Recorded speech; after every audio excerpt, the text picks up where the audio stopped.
intro. Good morning, Art Survey. I am going to draw a cathedral today, reminding you all that churches took over as the place of government buildings. During the Roman Empire, a basilica was a government building where you went and registered that you got married, had kids, somebody died.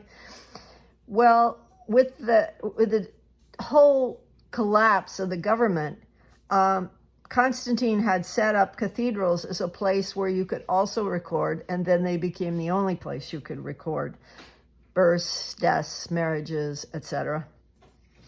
I don't believe they ever tracked who bought what land, but other than that. Now, a cathedral is the church of a bishop, and are all churches cathedrals? No. But we are going to draw a cathedral because that was where they put in a lot of time and money. So we're going to start with the triangle at top. Now, this would have been made probably about the 12th century or around 1100, and we will write 1100 AD, remembering AD is Anno Domini. And then we have the rest of the structure. You can use a ruler or choose not to, it doesn't matter. And I like an echo line there. Just like in the Christian religion that talks about Trinity, the church had usually threes of everything. So, as you know, you don't have to draw this part. We already drew it in class, but I want to remind you that Constantine said all churches were to be shaped like crosses. We have the transept here and the nave here where everybody sits. And if you go to a church now, there are pews or long seats where you sit, and they'd be lined up along the nave. And then the altar is up here at the apse. APSE. But during the Middle Ages, they found that when they captured bunches of the enemy soldiers or whoever, Vikings or whoever was Visigoths, Vandals, who's ever annoying you, and attacking your city, you stored them in the church because that was the largest structure you had, and they would burn the pews. So what we'll see eventually is people will dedicate their own chair to the family. So if you are Mr. and Mrs. Bevins and you have 5 children, you would have 7 chairs in a row, and you would have your name on the chair or some sort of identification, so that if they were going to store prisoners or somebody in that church, you went and got your chairs and got them out of there. They cost you money. You weren't going to let somebody burn it to keep warm. Okay, so here is our central doorway with a double door. But remembering that we are dealing with trinities here, so we would have 3 doors. And speaking of all that, there's the church bells behind me. I don't know if you could hear them or not. And right here is the tympanum. The tympanum would have an image of, and again, you don't have to draw that. You might write what it is off to the side like this. Jesus would be quite large. And because of Constantine, who built the Hagia Sophia, the introduction of a halo, which at first just sort of meant this is the important person, becomes a symbol of goodness and sainthood and that. And then the saints and church people would be here, and the church, the saints would be fairly large. And so those would be the apostles or anybody who got burned at the stake for believing in Christianity. And then the church people would be slightly smaller, but still pretty good sized on the tympanum. And then this tiny little people at the bottom are you and me, regular old folks. So that's typical of a tympanum. And these get more elaborate as we move through the centuries. But again, 3, 3, and then we're going to have 2 towers, one on each side. And those towers would be different. It took 100 years to build a cathedral. And you're going, oh my goodness, why did it take so long? And that's because people didn't live that long. A full lifespan would be 35 years old. Now, during the Roman times, it wasn't unusual for people to live past 65. It wasn't unusual at all. But during Roman times, there was more abundance in food. They would bathe all the time. There was not the spreading of disease like the bubonic plague. But by the time we get into the Middle Ages, lives shorten. So the guy who built this tower would not be alive to build this tower, and the guy who built this died before these 2 towers were made. So let's do our towers. I'm not going to make this exactly like the one we made in class. You can look on YouTube or something, or Google, and think about what it might look like. So this one would be the bell tower, and it would have a big bell in it. Now, like the bell over here, at certain times, this bell would make music, telling the community, and everybody went to the same church. Only as cities begin to grow in the 1500s do we need more than one church in town. We got one church. And notice that the door is quite a bit smaller than these 2 doors. This would be a human-sized door, so. Because when everybody in town is going in here, you would have these doors open and these doors open, so it could quickly fill up, and then they would have everybody in church. And there would still be multiple masses. There'd be a morning mass, probably 2 to 3, and as the town got bigger and bigger, you'd have to have more masses, and at some point they'd say, we don't have enough room, we better build another church. Now that might not be a cathedral, because a cathedral is where you put all your money. And why would you do that? Oh, to please God, and also to bring in tourists. And tourists were pilgrims. It was the name for pilgrims, was the name for tourists then. Spelling and writing at the same time was always challenging. Okay, so you wanted a fancy, fancy church. So you want to have, everybody wanted the best artists. And artists at that time belonged to a guild. Now, what is a guild?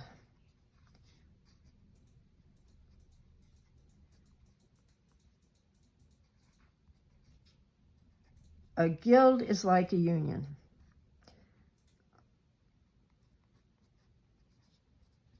So what is a union? Huh? So what is a union? A union is a group of people who have similar skills,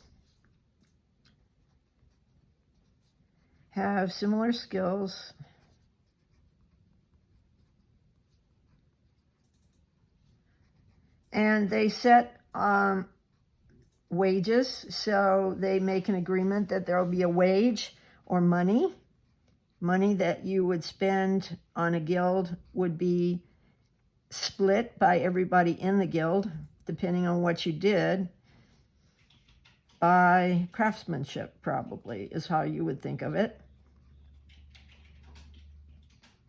So if you were the guy who did the carving on the front in the tympanum, you would probably get more money than the guy who made the door. I'm going to put some echo lines around the doors because you made them very, very fancy. And then you would have maybe a couple of medallions here that would have scenes from the Bible. And all of this would be very important because people could not read. with the collapse of the Roman Empire was the collapse of education. So people couldn't read. So if you thought of these drawings on these various buildings as comic books, they are like comic books of the Bible.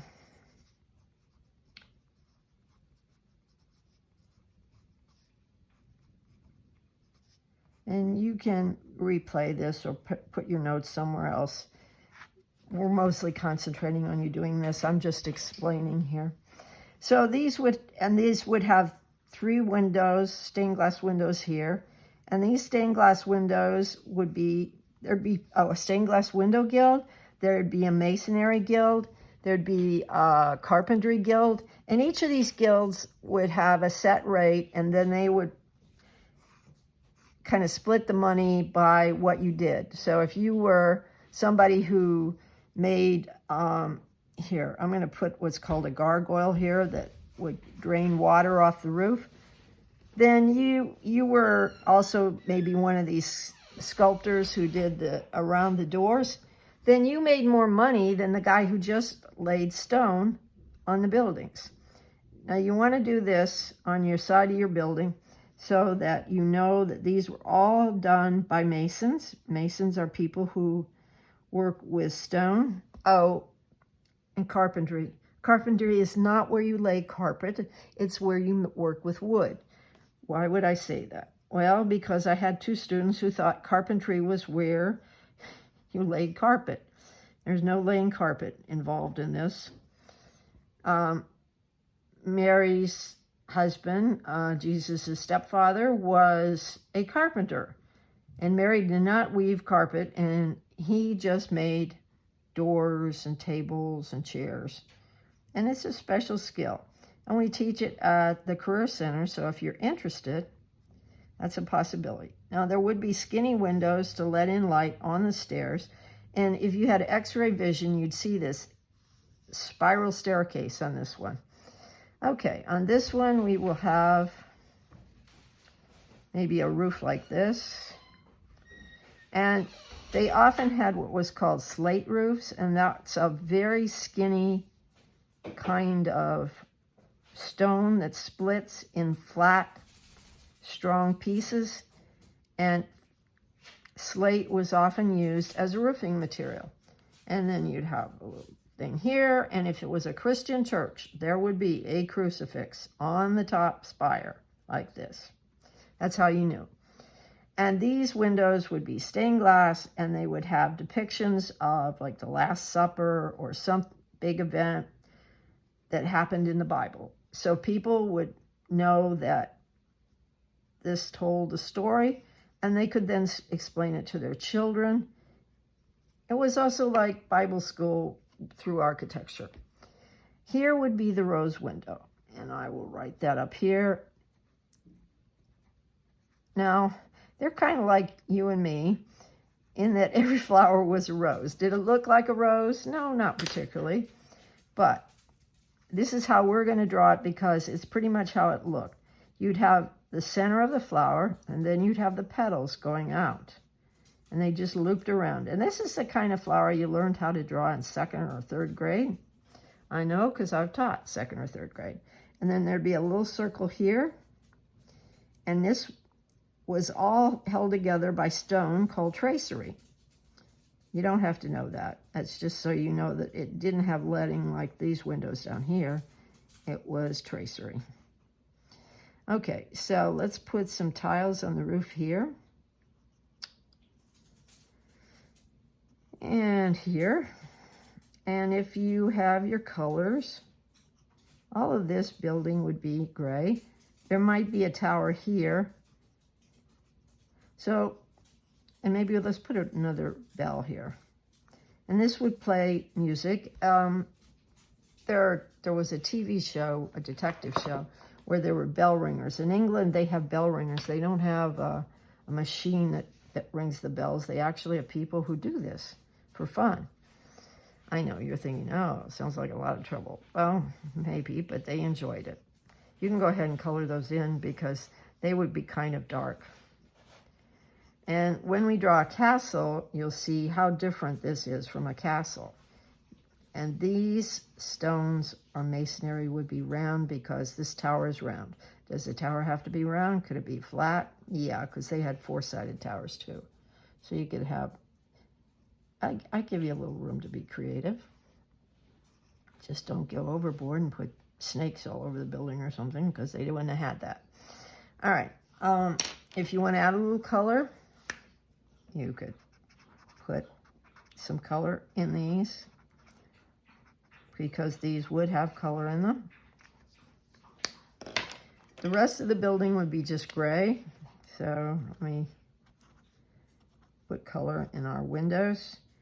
And why did they spend so much money and so much time on their cathedrals? Well, they wanted them to be like going to heaven and what they thought heaven would look like. So they would be beautifully colored inside. They would have what's called a fresco, which is Italian for fresh, fresco. And this fresco would have images. It was a painting on wet plaster, and it would have images again of the Bible on wet plaster. I tried to get the recipe for this so we could do it in school, but I wasn't too successful. The Italians told me what kind of material they used, and some of it was dangerous, so we won't do this, but maybe you'll be lucky enough to do it in college. If you go to the Greek Orthodox Church, which is what happened when Constantine moved the capital of Rome to Constantinople, which is now Istanbul, when that happened, we ended up with two Christian elements, one in Rome and one in Constantinople. So if you go to the Greek Orthodox Church here in town, you can see their frescoes, and they are like worth $1 million. They are gorgeous, but they take your breath away. They're like nothing you've ever seen before. And I kind of wish we could do a field trip, but you know, we can't go anywhere now.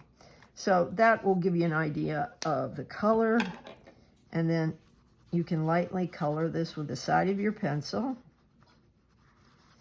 and you can just do that. And oh, we need a door to get in here. And when the city was being attacked, these bells would ring frantically. So if you heard that bell ringing frantically, just a second. I don't know if I spelled frantically right. It was a warning to take cover. And if you were out in the fields, you got in town quickly. You just ran, because it was like the siren on Wednesday that tells you there's a tornado. You got into town. So that'll give you an idea of that. Let me just color my, these are my bells. They were metal. I just made them bronzy. And then the ceiling, these would be, you can make them sort of a dark red if you want, just for color. Usually they were sort of a deep gray, but whatever you got. As long as it's sort of brownish gray or brownish red, which I can do by mixing the two colors. And please try and mix your colors and experiment with your colors so that you're getting more in this class than just history. Okay, so this will give you an idea of what a cathedral looks like. Oh, let me color my doors. These were wood. And I noticed when I was in England, the chairs in these churches would have their family names on it. And that's how I learned about the pews being burned. That was quite interesting. So, and these churches got more and more ornate, and as they started to push the envelope, I will show you the rest of the video, some of it on Thursday, and then you will see what happens, because they didn't have the engineering skills of the Romans, and they started to push the boundaries of what an arch could do. So the arches got really high, and then here'd be the pews down here. And the higher they got, they had to put buttresses on the outside, and a buttress looks like this. Well, then they had to put a buttress on the outside of that buttress, and that was called a flying buttress. And it just got more and more complex. Yeah, I know, flying buttress is funny. It sounds like the punchline to a joke. But it was crazy. Oh, we're going to see, I think it was Amiens, where the cathedral collapsed because they really didn't know the geometry of it. And I'm sure that Mr. Perkins could probably explain this a little more tightly to you. But that was what happened, is they pushed the envelope and it collapsed. And I don't remember if anybody was killed, but very dangerous, you know. You really have to know. It sounds like that line from John Wayne, a man has to know his limits. Well, they didn't know their limits. And buttresses were often on the outside right here, holding it up. But there were stained glass windows, and the windows got bigger and bigger, and the bigger the windows got, the bigger the buttresses got, and the more numerous they got. And we're going to look at Notre Dame, which has flying buttresses, and see what, when you make most of the wall window with not a push back to hold that in place, that's when things collapse. By the way, glass is very heavy, and these windows were quite heavy. So this is a simplification of a cathedral for you guys. It's just simple. Remember, we're doing like SpongeBob cartoon. If SpongeBob was going to church, he'd go here. Okay? So that's it for today. Make sure that you draw this cathedral. As far as these notes, just put down on this page, cathedral is the church of a bishop. This other information, I would put it on the back or somewhere where you can find it, because we're going to be back in school and you're going to be tested. Okay, that's all for today.